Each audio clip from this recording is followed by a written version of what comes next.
Well, last night in Billings, a man died after he was hit riding his bicycle on King Avenue. Last night, around 11 o'clock, a 64-year-old man was riding the wrong way on King Avenue overpass near Maloney Lane. Sergeant Brett Becker says the driver of the vehicle was cooperative during the investigation.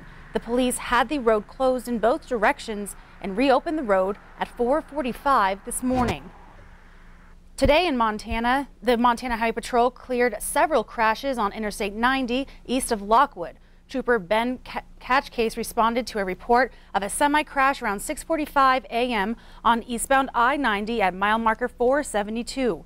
When he arrived on scene, a semi had overturned and no one was injured. At 7:06 a.m., a second semi crashed because of snow and ice on the road and blocked the eastbound passing lane and partially the right lane. At 7:09 a.m., two vehicles crashed and slid off the road, and Catchcase says 3 troopers and 2 Yellowstone County Sheriff deputies worked to clear 9 crashes. He said snow and ice, along with driving too fast for the conditions, were the causes of the crashes. A garage was destroyed in a fire in Lockwood last night. The Lockwood Fire Department responded a little after 8 to 1112 Dune Avenue. When firefighters arrived, the garage was engulfed in flames. Captain Keith Kober says vehicles and other equipment added to the challenge. Firefighters remained on scene for about 4 hours. No one was injured, and the fire caused $20,000 in damage, and the cause is still being investigated.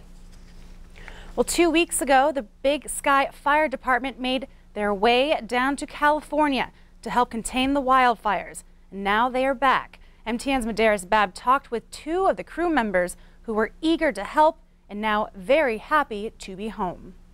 It is pretty dramatic. When there's a time and a need for help, we're willing and able to do that. It's what we enjoy doing. We want to be there in the time of need. It was November 10th when Big Sky Fire Department got a call from California fire officials asking for help with the Woolsey fire, a fire that had destroyed thousands of buildings, killed several people, and left many missing. For Big Sky Fire Captain Mitch Hamill, the call to service was an easy answer. Absolutely. We feel confident in our skills and our abilities and our knowledge of different situations, and we want to be there in that time of need. Hamill and 4 other Big Sky firefighters hopped into one of their fire engines and started down the road to California, anxious to help. The devastation and severity of the fire became real as Mike Ketchick looked out the window of the engine. You can still see fire burning up in the hillsides and a lot of smoke. I'd say hundreds and hundreds of engines, thousands of firefighters, all staged, ready to go. The Big Sky firefighters first arrived in Camarillo, but later were transferred to a staging area where the Woolsey fire initially started, which is about 30 miles north of Malibu. Even though there was a lot of destruction and people lost everything, the mood was, people were excited that we were there to help out for sure. Very appreciative. Because of the large amount of fire officials, the Big Sky fire crew spent most of their time at the base camp on standby and were able to return more than a week early than originally planned. In Big Sky, Medeiros Babb, MTN News. Cal Fire says the Woolsey fire burnt close to 100,000 acres, injured 3 firefighters, and killed 3 people. The fire is now 100% contained.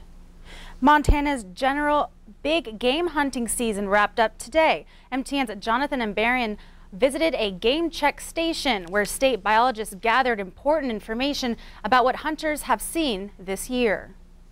As the general hunting season came to a close Sunday, Montana Fish, Wildlife, and Parks staff were operating check stations around the state. All hunters are required to stop at the stations. At a biological check station, staff asked hunters questions about the animals they saw and the conditions they had. If they got a deer or elk, FWP will check the animal's jaw to estimate its age. We also run the station to have the interface with hunters. It gives us a chance to share information, and we also get to hear from the hunters kind of how the season's going for them and any concerns that they may have. Biologist Jenny Sika runs a check station in the Silver City area off Lincoln Road north of Helena. They saw hunters from around the Canyon Creek, Sebin, and Lincoln areas. Sika said the start of the season was busy compared to previous years. The early snow and cold helped to move some elk back over the divide, some of the migratory elk back over the divide. So hunters had some really good success compared to recent years on opening weekend. But things quieted down substantially by the closing weekend. Brian Stevens was the first hunter to bring in an animal on Sunday morning around noon. We saw this thing first light, got on him pretty early. He says he's been through the Silver City check station dozens of times over the years. It's always a good thing. It's always nice to see how old your animals are, give some knowledge back to Fish and Game, let them know what you've seen and whatnot. So it's always worth coming through here. Sika said besides the information they get, it's important for FWP to be in the field working with hunters. Those are the people that we serve. I mean, we serve the people of Montana, and one of those constituent groups is the hunter group. In Helena, Jonathan Amberian, MTN News. FWP says the information they get from check stations is helpful, but it doesn't give the whole picture. They rely on data from harvest surveys when they contact hunters by phone later in the year. A few months ago, the Montana Ag Network introduced us to a family farm that dates back to the early 1900s. For over 100 years, the Welker family has farm land just outside of Shelby, Montana. But never in their wildest dreams did the family think that their central Montana farm would become known around the world. It all started when Nick Welker decided to create a video featuring the family's farm. The video, titled 100 Years of Montana Farming, now has over 700,000 views on YouTube. It was 2011. I was like, you know, we're almost at our 100-year anniversary of our farm. Our farm was established in 1912.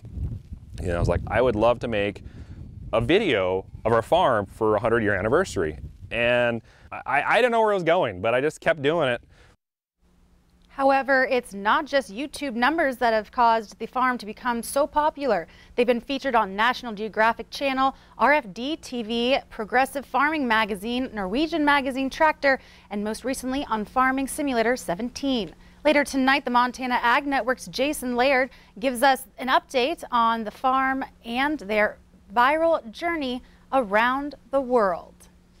Well, still to come on the 5:30 news tonight, we bring you a preview to a special feature piece giving us a look inside a unique bond between a father and his daughter and their love for speed.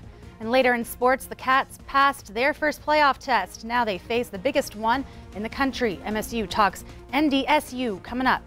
But first, let's check in with meteorologist Connor Pregitzer in the Weather Center. Well, I hope you enjoyed the sunshine and blue skies out there today as much as I did. Temperatures up around the state. I'll break down what we can expect this week coming up in just a little bit. You're watching MTN News with Zoe Zandora, Storm Tracker weather with Connor Pregitzer, and sports with Casey Conlon. This is the 5:30 news on Q2, Montana's news leader.